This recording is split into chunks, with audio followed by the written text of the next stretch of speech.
국민의당의 순회 경선이 이어지고 있는 가운데 안철수 전 대표가 어제 광주 전남에서 압승하면서 유리한 고지를 선점했습니다. 첫 경선 순회 투표를 앞둔 민주당 주자들은 치열한 신경전을 벌이고 있습니다. 두 분 전문가 모시고 오늘 자세한 얘기 나눠보겠습니다. 장성호 건국대 교수, 최창렬 용인대 교수 모셨습니다. 두 분 어서 오십시오. 네, 안녕하세요.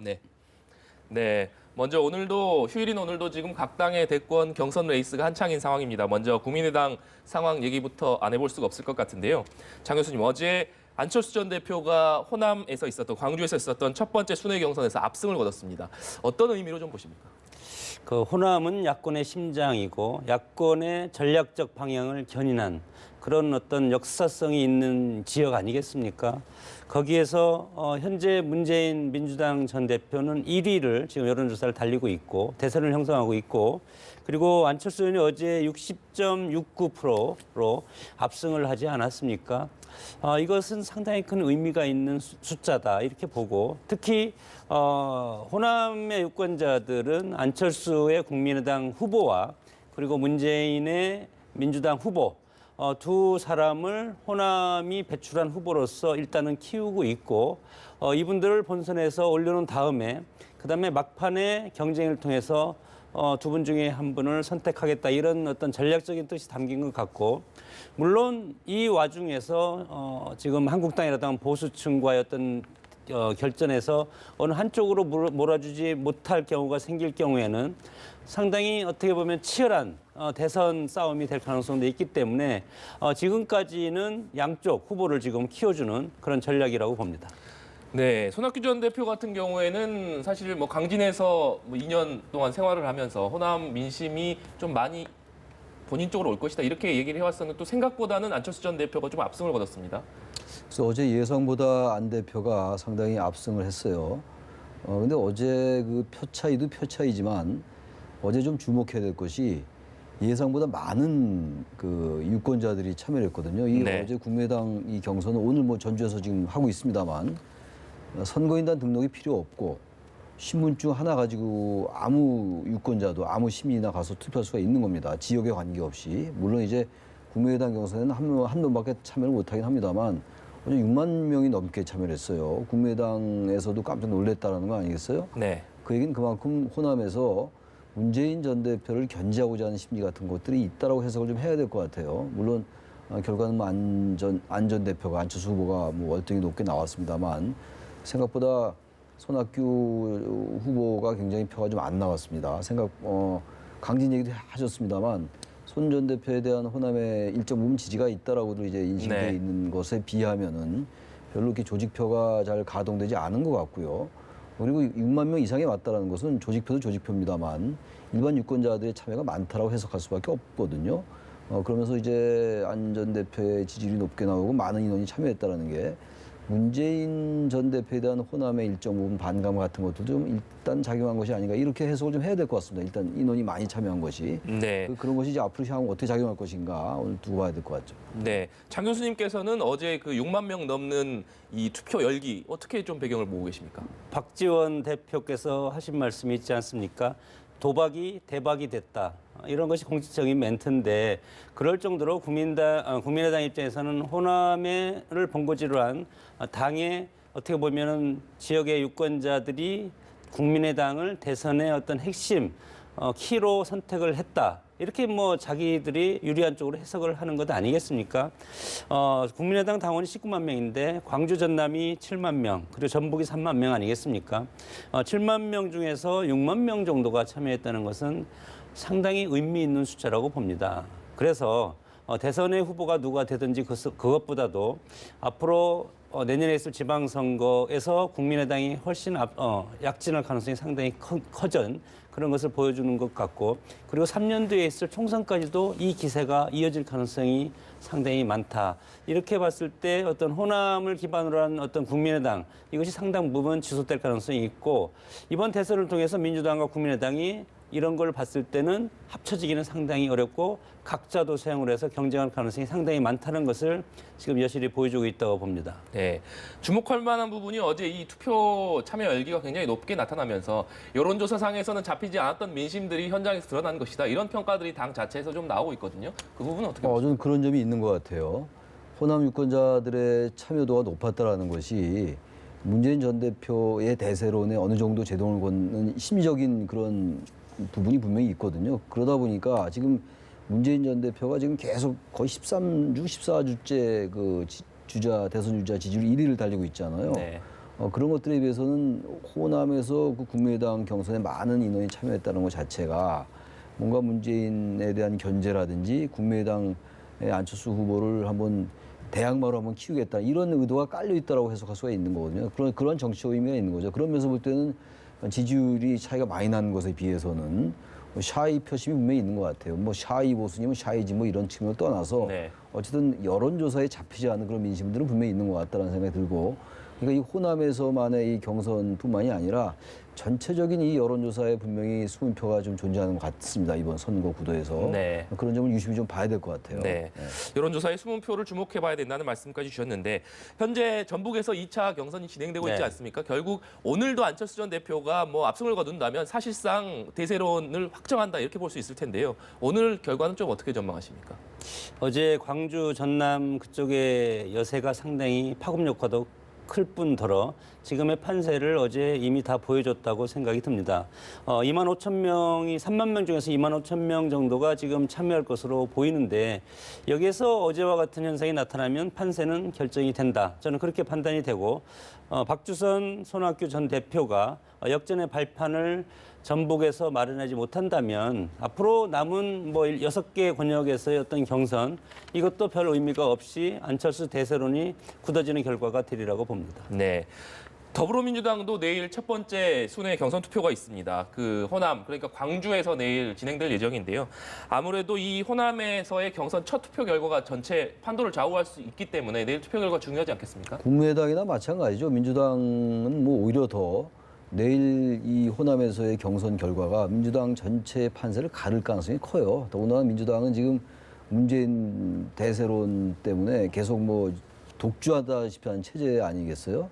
그야말로 뭐 지금 구 여권이나 지금 진보 지형이나 할 거 없이 네. 후보 경선 토론에 나와서 전부 문재인 후보를 얘기하고 있는 상황이란 말이죠. 네. 그래서 내일 호남에서 전남에서 그 문재인 후보가 상당히 선전한다면, 선전도 아니죠. 50% 이상 넘는다면은 더 이상 다른 지역 경선이 큰 의미가 없을 정도로 상당히 흥행에 오히려 적신호가 켜진다고 볼 수가 있어요. 그래서 사실 어떤 면에서 볼 때는 문재인 후보로서는 너무 압도적인 표차로 경선을 이겨나가는 것보다는 어느 정도 지금 그 후보 주자들 안희정 지사나 이재명 시장의 지지율이 오히려 좀 나타나는 것이 네. 경선 전체의 주목도를 높일 수가 있다고 저는 생각합니다. 네.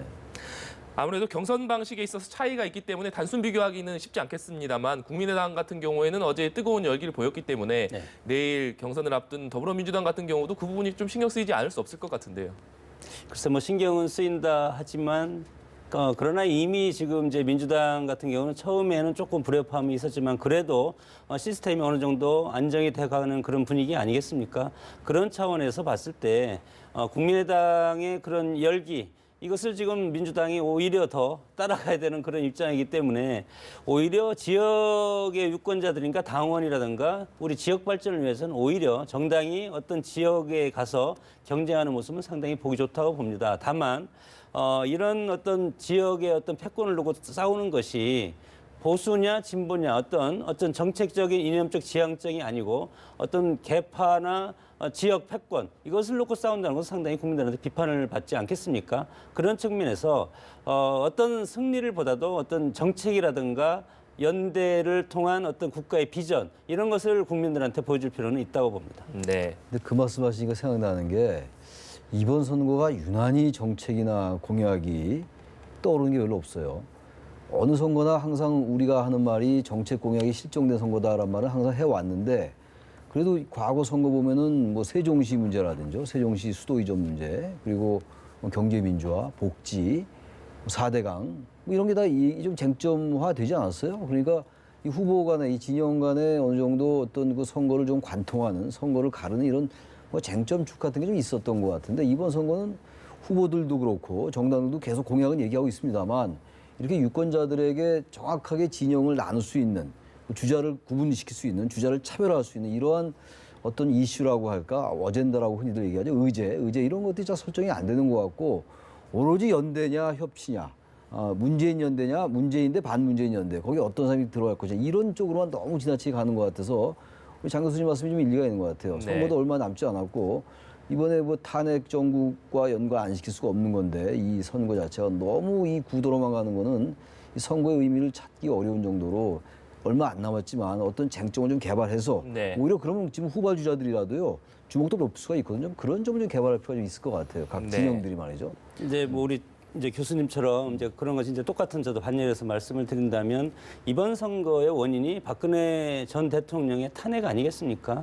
그렇기 때문에 정권 교체, 적폐 청산 이거에 관심만 두다 보니까 정책은 필요가 없는 것이죠. 다만 후보자들이 정책에 대해서 얘기를 하고 있지만 정책보다는 박근혜 전 대통령 정부가 지금 실패를 해서 탄핵을 당했다. 그럼 이 대체 세력이 누구냐? 여기에 핵심적인 모습이 어떤 포인트가 지금 맞춰져 있기 때문에 정책 선거, 미래지향적인 어떤 비전 이런 것들은 찾아볼 수가 없고 오히려 박근혜 전 대통령이 실패한 정치를 누가 대체할 것인가 거기에만 이렇게 몰입을 하다 보니까 이런 문제가 생긴다고 봅니다. 네, 각 주자들이 뭐 정책은 발표하고 있습니다만 아무래도 이 조기 대선 국면이다 보니까 좀 주목도가 떨어지는 게 사실인 것 같은데요.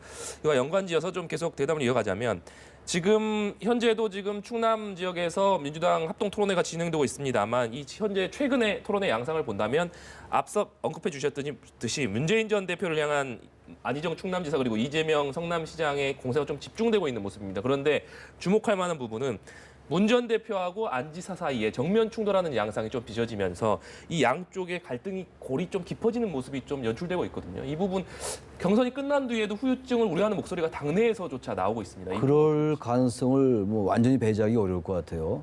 안희정 지사가 처음에는 그러한 스탠스를 잡지는 않았었거든요.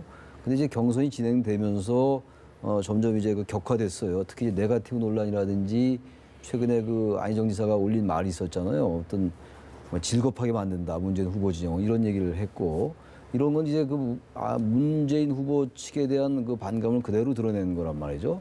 선거가 진행되면서 아무튼 그 뭐 대연정 발언도 그랬고 전두환 표창 논란도 그랬고 또 선한 의지 발언 이런 것들이 양 진영 간을 점점 이렇게 돌아올 수 없는 다리 정도는 아니라 하더라도 상당히 거리를 두게 만들어서 어차피 이제 뭐 한 사람으로 좁혀질 텐데 민주당 후보가 경선이 과연 이 화학적 결합이 가능하겠는가 본선에서 이런 우려가 나올 정도로 지금 민주당 내에서는 그런 이제 얘기가 나오고 있는 거거든요. 그래서 이 부분은 이제 뭐 경선이 곧 결정될 거 아니겠어요? 4월 초니까 4월 3일 날 만약에 이제 50%를 넘으면 4월 3일 날 결정되잖아요. 민주당 경선이. 네. 물론 이제 50%를 넘는 후보가 없으면 결선 투표까지 가겠습니다만 4월 8일로 미뤄지긴 하는데 그렇다 하더라도 안희정 지사가 또 나중에 만약에 문재인 후보가 정권을 획득하게 된다면은 그런 자기 그 이후의 입지도 생각을 해서 어느 정도의 수위는 조절할 것 같아요. 그렇지 않고 민주당 내에 이 불협화음이 더 강화된다면은 설령 어느 후보가 당선된다 하더라도 지금으로서는 뭐 문재인 후보가 당선 가능성이 높은 건 사실인데 이걸 상당히 관리가 안 되면 안 된다. 그래서 아마 그게 어느 정도 관리되고 수위 조절이 있지 않겠냐 이렇게 생각이 됩니다. 네. 이번엔 자유한국당 얘기를 좀 해보도록 하겠습니다. 자유한국당 현재 오늘 이 책임당원 현장 투표가 진행되고 있습니다. 앞서 오전에는 합동 토론회가 진행되기도 했는데요. 아무래도 1차 경선 컷오프에서 이 친박계 이 건재를 확인했기 때문에 이번 이 자유한국당 경선에서도 친박계 선택이 역시 중요하지 않을까 이런 생각이 드는데 어떻게 보십니까? 책임당원이 50%고 여론조사 50% 아니겠습니까? 그렇기 때문에 소위 말해서 태극기 집회에 나오시는 친박 핵심 당원들의 그런 어떤 역할, 능력 이런 것들이 상당히 많이 지금 효용성 가치가 올라가고 있다고 봅니다. 이런 차원에서 그리고 지금 샤이 박근혜, 샤이 보수층이 상당히 지금 숨어 있지 않습니까? 이 숨어 있는 표는 전당대회에는 나오지 않을 가능성이 상당히 큰 표고 그렇게 봤을 때 전당대회에 나와서 표를 찍는 당원들은 태극기 집회에 많이 나오시는 분들을 위주로 해서 나오기 때문에 지금 여론조사로는 홍준표 후보가 상당히 앞서 있지만 그러나 막상 뚜껑을 열어보면 소위 말해서 박근혜 전 대통령을 지지했던 그런 친박계 후보들이 약진할 가능성도 있고 대이변의 가능성도 저는 있다고 봅니다. 네, 앞서 토론회를 지켜봤더니 이 보수 후보 단일화를 놓고 홍준표 경남지사하고 김진태 의원 강하게 충돌하는 모습을 볼 수 있었거든요. 이 부분은 배경을 어떻게 봐야 될까요? 김진태 의원은 뭐 보수 후보 단일화는 안 된다라는 얘기잖아요. 그런데 김진태 의원이 만약에 이 지금 자유한국당의 후보가 되면은 바른정당과의 보수 후보 단일화 자체가 성립이 안 될 겁니다. 네. 아마 바른정당이 그 김진태 의원하고 연대를 하겠습니까? 일단 명분이 없잖아요. 김진태 의원은 탄핵에 대해서 지금도 여전히 승복할 수 없다라는 그런 취지의 얘기를 하는 것 같아요, 좀. 그런데 바른정당은 탄핵에 적극 주도했던 정당이잖아요. 그런데 바른정당이 김진태 의원과 연대하기가 어렵겠죠. 홍준표 지사가 만약에 자유한국당 후보로 선출이 된다면 바른정당과 어느 정도 연대에 대한 논의는 열릴 수 있다고 생각하긴 합니다만, 그래서 이제 어느 후보가 이제 경선 후보로 선출되느냐, 본선 후보로 선출되느냐에 따라서 연대 가능성이 열리냐 열리지 않느냐 여부가 결정된다고 봐야 되겠죠. 근데 제가 하나 좀 말씀드리고 싶은 게, 저도 오늘 그 경선 그 후보들 그 자유한국당 토론을 좀 봤거든요, 오전에. 근데 지나치게 용어의 문제긴 합니다만 좌파 우파란 말을 너무 의도적으로 하는 것 같더라고요. 네. 되게 우리가 보수다 진보다 이런 말 많이 하잖아요. 보수와 진보의 뭐 사회과학적 용어가 많이 다르다 하더라도 말이죠. 시대에 따라 다르고 장소에 따라 다르다 하더라도 우리 시대에 통용되는 보수와 진보의 의미는 나름 있는 거거든요. 근데 그걸 굳이 자꾸 좌파 우파 그러니까 지나치게 좀 이념적인 측면을 의식한 용어들이 아닌가 이런 느낌을 좀 받았어요. 그래서 이 자유한국당이 지금 안보 문제나 이런 쪽으로 뭔가 자꾸만 쟁점축을 만들어가려 하는 것이 아닌가. 그래서 아까 보니까 뭐 좌파 연합 이런 말들이 나오더라고요. 이제 친문 패권을 관련해서 그런 발언들이 나오는데, 그것이 과연 자유한국당의 범보수의 그 결집을 도모하는데 유익할 것인가 이런 생각이 들어요. 우리가 보수라고 얘기합니다만 강성 보수와 합리적 보수는 많이 다르다고 저는 생각하는 거거든요. 일반적으로는 이제 범보수라는 말들을 하는데, 그 범보수라고 지칭되는 유권자 계층에서도 많은 그 차별화가 좀 있다고 생각하거든요. 그래서 지나치게 이념적인 쪽으로 이 쟁점축을 설정하려 하는 것은 썩 바람직하지는 않은 것 같다는 느낌이 좀 들었어요. 네, 그 이념적인 구도를 자유한국당 대권주자들이 만들고 있다 이런 말씀을 하셨는데 장 교수님께서는 좀 어떻게 보고 계십니까? 선거라는 것은 이분법적인 논리로 가는 경향이 상당히 많지 않습니까? 지역으로 나누고 그리고 분단 이데올리에서 보수와 진보로 나누고 친미냐 반미냐 이런 구도도 나올 수 있고, 선거는 구도와 프레임 싸움인데 그 지금 자유한국당 쪽에서는 문재인 전 대표의 안보관 이거를 지금 선거의 쟁점으로 지금 끌어들이려고 계속 프레임 싸움에서 선점하기 위해서 이 지금 계산된 그런 각본을 지금 계속 들이대는 겁니다. 여기에 문재인 전 대표가 여기에 들어온다면 본격적으로 보역 구도로 가서 선거에 유리한 구매될 가능성이 상당히 많다 이렇게 보는 것이죠. 그러나 이거에 대해서 빠져들어가면 안 될 입장인 것은 문재인 전 대표 아니겠습니까? 그래서 그렇지만 선거는 어차피 이 쟁점이 나오면 서로 대응을 해야 되는 것이기 때문에 상대적인 것 아니겠습니까? 그래서 아직은 후보가 결정되지 않은 이 시점에서 후보가 막상 결정이 되면 상대방이 약하다고 생각되는 것을 집중적으로 공격하는 선거 캠페인 아니겠습니까? 이런 차원에서 그런 싸움으로 진행될 가능성도 상당히 많다. 왜? 지금 현재는 박근혜 전 대통령이 이미 탄핵이 된 시점이기 때문에 물론 적폐청산도 해야 되겠지만 이것은 국민들이 선거를 통해서 직전 정권을 심판하는 그런 기능이 있지 않겠습니까? 그것은 네. 국민들이 할 것이고, 정치권에서 한국당이라든가 민주당 그리고 국민의당은 어떤 프레임을 서로 덫을 놓으면서 이 싸움의 상대를 끌어들이냐, 이렇게 했을 때 이 안보적인 문제를 통한 보수와 혁신, 진보, 좌파 우파라고 얘기하지 않습니까? 이런 구도로 끊임없이 끌고 가려는 시도가 계속될 거라고 봅니다. 네, 말씀해 주신 바대로 이 본선이 본격화될수록 그런 뭐 양상은 좀 짙어질 것으로 보이는데요. 네, 이번에는 바른정당 또 경선 소식을 좀 짚어봐야 될 것 같은데요. 이 바른정당 유승민 의원과 남경필 경기지사 뭐 와이셔츠 차림으로 치열한 토론을 벌이면서 이 국민평가단 투표라는 것을 진행했습니다. 네. 그런데 앞서서 유승민 의원이 3전 전승을 한 상황이었고요. 남경필 지사 같은 경우는 경기지사이기 때문에 이 수도권 지역의 예. 투표에 좀 기대를 걸어봤던 것이 사실인데, 유승민 의원 4전 전승 오늘 수도권 투표에서도 승리하는 결과가 나왔습니다. 이 배경은 좀 어떻게 보십니까? 근데 그 전에 말이죠. 바른정당 그 두 후보가 참 지지율이 안 올라가더라고요. 네. 상당히 그 중도적인 입장에서 중도 진보, 뭐 중도 보수를 이제 그 레인지, 그 범위 내에서 상당히 그 개혁적인 발언들도 많이 하던데 생각보다 많이 안 올라요. 근데 아무튼 남경필 지사가 수도권에서는 그래도 뭔가 좀 만회를 좀 할 줄 알았는데 역시 유승민 의원에게 졌어요. 그래서 이 지금 뭐 국민평가단 이 경선은 4전 전승을 유승민 의원이 했고 남 지사가 4전 전패라는 결과가 됐는데, 다시 말하면 이 선거 구도가 어떤 정책을 가지고 토론하는 구도가 이미 아닌 것 같아요. 그러니까 유승민 의원은 아무래도 이 보수 쪽에 물론 TK 경북의 아주 일부는 뭐 박근혜 전 대통령을 뭐 배반했다, 배신했다 이런 정서가 없지는 않다 하더라도 여전히 상당히 보수의 어떤 그 지역적 기반이 좀 있는 것 같고 아마 그런 점들이 남지사를 계속 리드하는 것이 아닌가, 우위를 점한 게 아닌가 이런 생각이 들어요. 그래서 역시 이번 선거는 아까와 같은 말씀의 맥락에서 어떤 정책을 놓고 치열하게 토론해가지고 어떤 담론이 형성된 선거는 아니라는 겁니다. 예를 들어서 2010년도의 지방선거 같은 경우는 안보 담론, 천안함 사태. 오늘 이제 천안함 3월 26일이잖아요. 네. 2010년도니까 뭐 꽤 됐죠. 뭐 7주년이잖아요. 7주기입니다. 네, 7주기잖아요. 그때 안보 담론과 복지 담론이 이제 그 논쟁을 했었거든요. 그런데 그때 이제 야당이 이겼어요. 천안함 그 폭침에도 불구하고. 그러니까 그러한 게 형성이 안 돼 있다라는 거예요. 그러니까 어느 한 번 이게 구도가 설정되면 그대로 쭉 가는 경향이 있는 것 같아요. 문재인 대세론도 그대로 아직은 유지되고 있는 거고, 그 바른정당 내에서도 유승민 우위가 계속되고 있고, 그러니까 어떤 쟁점으로 어떤 선거판을 뒤집는 이런 게 아직 나타나고 있지 않은 거죠. 그러다 보니까 2002년도에 그 노무현 같은 신화가 잘 재현이 안 되는 게 아닌가 이런 생각이 좀 듭니다. 네, 알겠습니다. 오늘 두 분 말씀은 여기까지 듣도록 하겠습니다. 지금까지 장성호 건국대 교수, 최창렬 용인대 교수와 함께 얘기 나눠봤습니다. 두 분 오늘 말씀 감사합니다. 네.